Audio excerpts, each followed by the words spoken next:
боз як ҳафтаи дигари кори ба эдмом мерасад ва манам Шаҳлои Гулхоҷа ҳастам дар рӯбарӯи шумо ки талош мекунам тозатарин хабарҳои Тоҷикистону ҷаҳонро ба саҳми шумо бирасонам. Баъд аз камтар аз 2.5 соат дигар нашри нави барномаи хабарии радиои Озодиро дар пахши мустақим пешниҳоди шумо мекунем. Аммо қабл аз он барои шумо мухтасар мегӯем ки дар барномаи имрӯз чӣ дорем. Марг дар боздоштгоҳ ва ё чӣ гуна падари ду фарзандро милисаҳо ба яке аз шӯъбаҳои корҳои дохилӣ мебаранд ва ҳамагӣ баъд аз чанд соат ба ҳамсараш мегӯянд ки омада ҷасадашро аз бемористон бигирад. Дар пушти ин қазия чӣ меистад?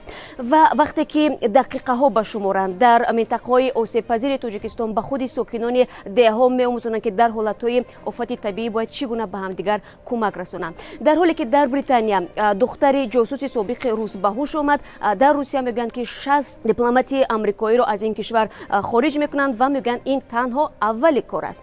Ва дар Узбекистон барои харидории китоби муқаддаси Қуръон навбатбоӣ чанд километр тӯл кашидааст. Сабаби чунин таваҷҷӯҳи мардум ба китоби Қуръон дар чист дар барнома барои шумо посух хоҳем гуфт. Ва дар душанбе оҳангсози шинохтаи тоҷикӣ муаллифи даҳҳо оҳангҳои номдор аст дар гузашт. Дар ин бора мо барои шумо маълумот хоҳем дод. Ҳамагӣ баъд аз камтар аз 2.5 соат дигар умедворем ки дар ин барнома чун ҳамеша моро ҳамроҳӣ хоҳед кард. Фаромӯш накунед Озоди видео канали махсуси мо дар YouTube.